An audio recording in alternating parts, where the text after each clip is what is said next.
Hi guys, day 22 of posting videos in YouTube. மேலே இடத்துலேருந்து ஒரு கம்ப்ளீட் ரெஸ்ட்டே விட சொல்லிட்டாங்க. ஸோ இன்றைக்கி ஒரு ரெஸ்ட்டே. வேலையாக நான் இட்லியை பிச்சு போட்டு சாப்பிட்டுட்டு தெண்டமாவே உட்காந்துருந்தேன். அப்புறம் ஈட் 5 ஸ்டார் டூ நத்திங்னு உட்காந்துருந்தேன். அதுவுமே 3 வாய் தான் வந்துருச்சு. சரி ஓகேன்னு நம்ம வீடியோஸ்க்குலாம் கொஞ்சம் கண்டென்ட் எழுதிட்டு லஞ்சுக்கு இந்த வெண்டைக்காய் சாம்பார் வச்சுருந்தாங்க. இந்த வெண்டைக்காய்லாம் சாப்பிட்டா அதிகமாக மூளை வளருமாம்ல, அதனால தான் என்னமோ தெரில, இதெல்லாம் எனக்கு சுத்தமாக பிடிக்க மாட்டேங்குது. சரி ரைட்டான உட்காந்த இடத்துலேருந்து இயற்கையை ரசிச்சுக்கிட்டே சாப்பிட்டாச்சு. மதியானமாக சூரியவம்சம் படம் போட்டிருந்தேன். அதில் ஒரே பாட்டில் ஓஹோன்னு வளர்ந்துருவாங்க. நானும் அதை பார்த்து ஒரே பாட்டில் ஓஹோன்னு வளர்ந்துடலான்னு நம்பிட்டு கிடந்தேன். இந்த மாதிரி எத்தனை பேர் நம்பிட்டு கிடந்தீங்கன்னு கமெண்ட்டில் சொல்லுங்கள், நானும் தெரிஞ்சுக்கிறேன். ரைட்டுன்னு ஈவினிங்காக ஃபைபருக்கு இந்த கொய்யாப்பழத்தை கொஞ்சோண்டு நின்னபடியாக சாப்பிட்டாச்சு. இந்த கண்டென்ட் வேலை கொஞ்சம் பாக்கி மீதி இருந்துச்சு, அதெல்லாம் உட்காந்து முடிச்சிட்டேன் கையோட. அப்புறம் லைட்டாக பச்சதுனால உட்காந்த இடத்துலேருந்து பச்சை பயிரை வச்சு சாப்பிட்டாச்சு. கொஞ்சம் வெளில போகிற வேலை இருந்துச்சு அந்த இடத்துல.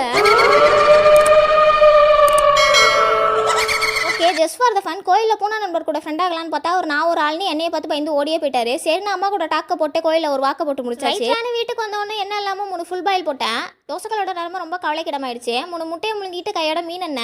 அப்புறம் நிலைத்தன்மையோட இருங்க, நாளைக்கு பார்க்கலாம்.